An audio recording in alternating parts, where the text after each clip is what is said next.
Hi viewers, welcome to our channel. ప్రస్తుతం మనతో పాటు దాము బాలాజీ గారు సీనియర్ జర్నలిస్ట్ ఉన్నారు. వారితో ఒకసారి మాట్లాడదాం. సార్ నమస్కారం. సార్ సార్ కాశ్మీర్లో ఉగ్రదాడి తర్వాత పాకిస్తాన్ భారత్ మధ్య ఒక యుద్ధ వాతావరణం నెలకొనడం మనం చూస్తున్నాం సార్. ఇండియాలో చాలా చోట్ల కూడా హై సెక్యూరిటీ ఏర్పాటు చేశారు. ఇక్కడ హైదరాబాద్లో చూసుకుంటే, మళ్ళీ ముంబైలో కూడా చూసుకున్నాం.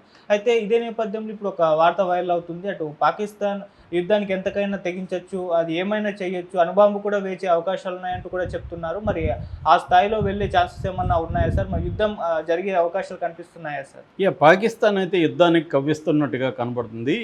ఎందుకంటే ఇప్పుడే ఒక వార్త వచ్చింది. అదేంటంటే భారతీయులారా హై అలర్ట్లో ఉండండి అని పాకిస్తాన్ హెచ్చరించింది ఇండియన్స్ని అని వార్త వస్తుంది. ఎందుకంటే పాక్ దగ్గర అణుబాంబు న్యూక్లియర్ వెపన్స్ ఉన్నాయి. అణుబాంబు ప్రయోగిస్తుందా అంటే, అణుబాంబు అనేది న్యూక్లియర్ వెపన్ అణుబాంబు అంటారు, కానీ మనం తెలుగులో అలా మాట్లాడతాము.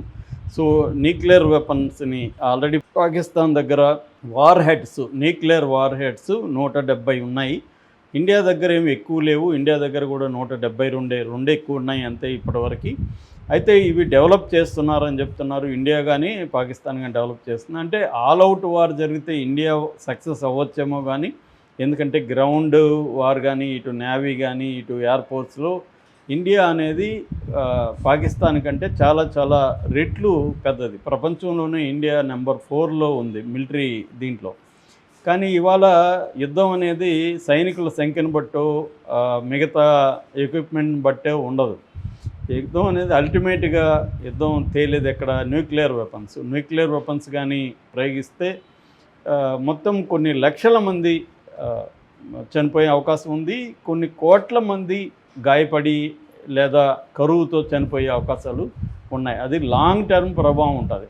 అంటే ఒక రకంగా మొత్తం నాశనం అయిపోయే పరిస్థితి న్యూక్లియర్ వెపన్స్కి చేయగలిగిన కెపాసిటీ ఉంటుంది. అందుకని దాన్ని డిటరెంట్గా వాడాలి. డిటరెంట్ అంటే మన దగ్గర ఆయుధం ఉందంటే ఎదుటోడు మన మీదకి రావడానికి భయపడతాడు. అలాగా ఒక డిటరెంట్గా ముందస్తు హెచ్చరికలాగా, నా దగ్గర న్యూక్లియర్ వెపన్ ఉంది కాబట్టి నువ్వు నా జోలికి రావద్దు అని చెప్పడానికి మాత్రమే న్యూక్లియర్ వెపన్ ఉండాలి తప్ప దాన్ని ఫస్ట్ ప్రయోగించకూడదు అనేది ఇవాళ ఉన్నది. అందుకని ప్రపంచవ్యాప్తంగా 2 ఒప్పందాలు ఉంటాయి. ఒకటి ఎన్పిటి, నాన్ ప్రొలిఫరేషన్ ట్రీటీ అంటారు. అంటే ప్రొలిఫరేషన్ అంటే పెంచుకోవడం, ఇష్టం వచ్చినట్టు పెంచుకోకుండా ఉండడానికి ఒక ట్రీటీ ఒప్పందం జరిగింది. ఆ ఒప్పందంలో ఇండియా సంతకం చేయలేదు, పాకిస్తాన్ కూడా చేయలేదు. కాబట్టి ఆ ఒప్పందం మన ఇద్దరికి వర్తించదు. అట్లాగే సిటీబీటీ అని ఉంది, కాంప్రహెన్సివ్ టెస్ట్ బ్యాన్ ట్రీటీ, అంటే కాంప్రహెన్సివ్ టెస్టులు చేయకూడదని.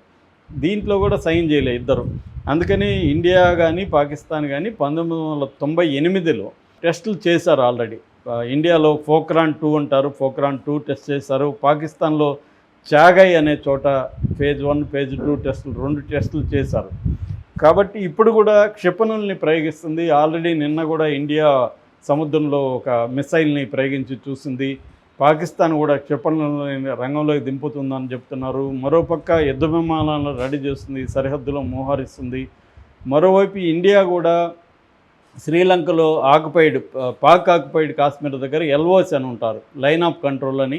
ఆ లైన్ ఆఫ్ కంట్రోల్ దగ్గర కాల్పులు జరపకుండా యుద్ధ విరమణ ఒప్పందాన్ని అమలు చేసింది 2021లో. ఇప్పుడు దాన్ని ఎత్తేసింది ఇండియా. దానివల్ల ఆల్రెడీ పాకిస్తాన్ సైనికులు అర్లీ మార్నింగ్ ఇండియన్ సైనికుల మీద కాల్పులు జరిపారని చెప్తున్నారు. ఇండియన్ సైనికులు కూడా రిటాలియేట్ చేశారు. ఈ లోపల మన సైనికుడు పొరపాటున పాకిస్తాన్ బార్డర్లో అడుగుపెట్టేస్తే వాళ్ళకి దొరికిపోయాడు, వాళ్ళ దగ్గర ఉన్నాడు. సో మరోపక్క కాశ్మీర్ టెర్రరిస్టులను వేరేసేదానికి ఇండియా ట్రై చేస్తుంది. ఈ నేపథ్యంలో పాకిస్తాను యుద్ధాన్ని ప్రకటిస్తూ ఉందా? ఎందుకంటే పాకిస్తాన్ క్లియర్గా డిఫెన్స్ మినిస్టరు ఖ్వాజా ఆసిఫ్ ఒక మాట అన్నాడు. అదేంటంటే, మీరు ఇండస్ వాటర్ ట్రీటీ ఏదైతే ఉందో, ఈ వాటర్ ఒప్పందం అంటే మన దేశం నుంచి 6 నదులు పాకిస్తాన్లోకి వెళ్తాయి. ఆ 6 నదులకు సంబంధించిన వాటర్ పాకిస్తాను వ్యవసాయం 90% దాని మీద డిపెండ్ అయింది. సో ఈ వాటర్ని మేము అడ్డుకుంటామని ఇండియా సస్పెండ్ చేస్తామని చెప్పింది. ఈ ఒప్పందాన్ని సస్పెండ్ చేయడం అంటే నీళ్లు వెళ్ళవు కంప్లీట్గా. అంటే కంప్లీట్గా నీళ్ళని ఆపే కెపాసిటీ కూడా ఇండియాకి లేదు. ఎందుకంటే నదిని మొత్తం ఎలా ఆపుతాను? అడ్డుకట్ట వేయాలి అంటే ప్రాజెక్టులు కట్టాలి. అది ఇప్పటికిప్పుడు కట్టే పరిస్థితి లేదు. కానీ కొంతవరకు డైవర్ట్ చేయొచ్చు, కొంత నీళ్ళని ఆపచ్చు, కంప్లీట్గా ఆపలేకపోయినా. దాని ప్రభావం కూడా పాకిస్తాన్ వ్యవసాయం మీద, తాగునీరు అవసరాల మీద ఇండస్ట్రియల్ అవసరాల మీద పడుతుంది, పవర్ జనరేషన్ ఇవన్నీ ఇబ్బందులు ఎదుర్కొంటుంది. సో అందుకని వాళ్ళు ఏమంటున్నారంటే ఆసిఫ్, మీరు ఈ సస్పెండ్ కానీ చేస్తే ఇది మేము యాక్ట్ ఆఫ్ వార్గా పరిగణిస్తాము, యుద్ధ చర్యగా మేము దీన్ని పరిగణిస్తే మేము యుద్ధానికి సిద్ధమవుతామని పాకిస్తాన్ అంటుంది. మోడీ కూడా తీవ్రంగా నిన్న మాట్లాడాడు. మా దేశంలో వచ్చి పహల్గామ్లో అటాక్ చేసిన టెర్రరిస్టులను, వాళ్ళ బ్యాకర్స్ను, టెర్రరిస్టులని ఎవరైతే సపోర్ట్ చేస్తున్నారో, వెనక బ్యాకప్ ఎవరు ఉన్నారో వాళ్ళని ట్రేస్ చేస్తాము, ఐడెంటిఫై చేస్తాము, ట్రేస్ చేస్తాము, పనిష్ చేస్తాము అని ఆయన క్లియర్గా చెప్పాడు. కళల్లో కూడా ఊహించని శిక్ష విధిస్తామన్నాడు. సో ఇక్కడ టెర్రరిస్టులు అంటే మనకు అర్థమవుతుంది, కానీ బ్యాకర్స్ ఎవరు అంటే పాకిస్తాన్ ఆర్మీ కావచ్చు, ఐఎస్ఐ కావచ్చు. ఎందుకంటే ఆర్మీ చీఫే ఆసిఫ్ మునీర్ ఈ జరగడానికి ఒక 2 రోజుల ముందే సీరియస్గా కాశ్మీర్ మాది, మేము కాశ్మీర్ని వదులుకోము, కాశ్మీర్లో వీరోచితంగా పోరాడే ప్రజలకి మేము మద్దతుకు నిలబడతాం, ఇట్లాంటి అవాకులు చవాకులు చాలా మాట్లాడాడు. అంటే ఆయనకి తెలుసు ఇది జరుగుతుందని, గ్రీన్ సిగ్నల్ వాళ్ళే ఇచ్చారు అనేది ఇప్పుడు ఇండియాలో ఉండే ఎక్స్పర్ట్లంతా కూడా చెబుతున్న మాట. అంటే పాకిస్తాన్ ఆర్మీ చీఫ్కి తెలిసే ఈ అటాక్ జరిగింది. కాబట్టి ఈ అటాక్ ఎంతమంది టెర్రరిస్టులను చంపినా వాళ్ళని తయారు చేసే వాళ్ళు ఉన్నంతకాలం టెర్రరిస్టులు వస్తూనే ఉంటారు. మనకు అందుకని ఎంతమందిని మనం చంపుతున్నా టెర్రరిస్టులు పుట్టుకొస్తూనే ఉన్నారు, కొత్త ఆర్గనైజేషన్లు పుట్టుకొని వస్తున్నాయి. కానీ అటాక్ చేయాలంటే పాకిస్తాన్ని మనం బాగా ఇబ్బంది పెట్టాలి. ఇప్పటివరకు బాగా ఇబ్బంది పెట్టట్లేదు మనం. ఈ కన్సిస్టెంట్ పాలసీ మనకు లేదు.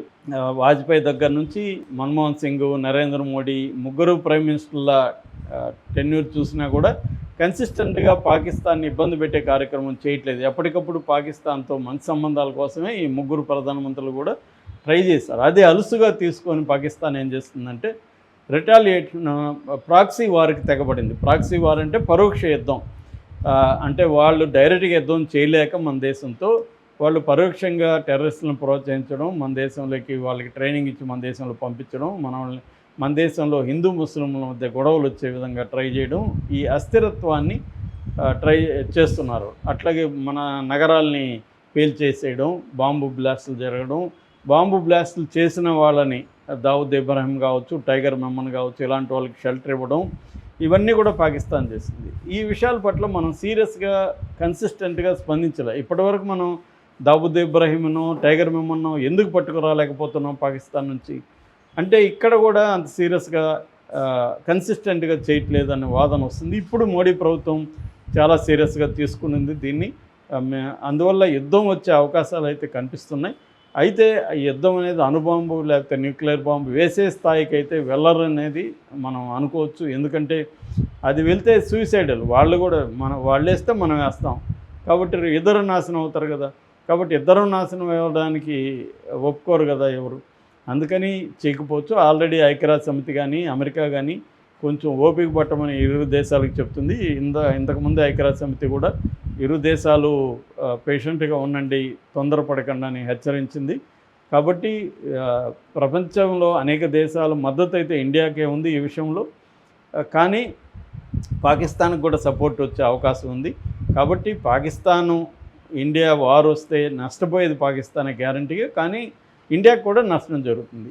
ఎందుకంటే న్యూక్లియర్ వెపన్స్ ఉన్నాయి కాబట్టి ఇండియాకు కూడా ఇబ్బంది కలుగుతుంది. అందుకని ఇండియా కూడా ఆచితూచి వ్యవహరిస్తుంది. అంటే యుద్ధం ఆల్ అవుట్ వార్ అంటారు, ఆల్ అవుట్ వార్ కాకుండా ఏ పద్ధతిలో పాకిస్తాన్ని హర్ట్ చేయాలి, పాకిస్తాన్ని హర్ట్ చేయాలనే విషయంలో ఇంకా వెనకడుగు లేదు. ఖచ్చితంగా హర్ట్ చేయాలి.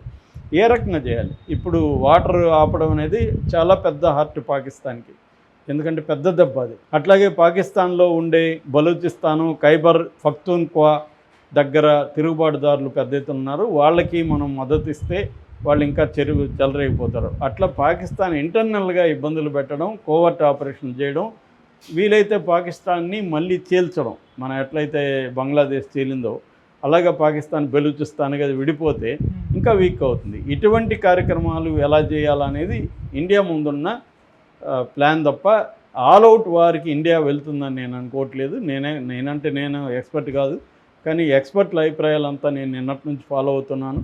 అంటే మాజీ సైనికాధ్యక్షులు కానవచ్చు, ఇంటెలిజెన్స్ అధికారులు, వీళ్ళందరూ చెప్పేది కూడా ఏంటంటే ఆల్ అవుట్ వార్ అనేది పాసిబుల్ కాదు.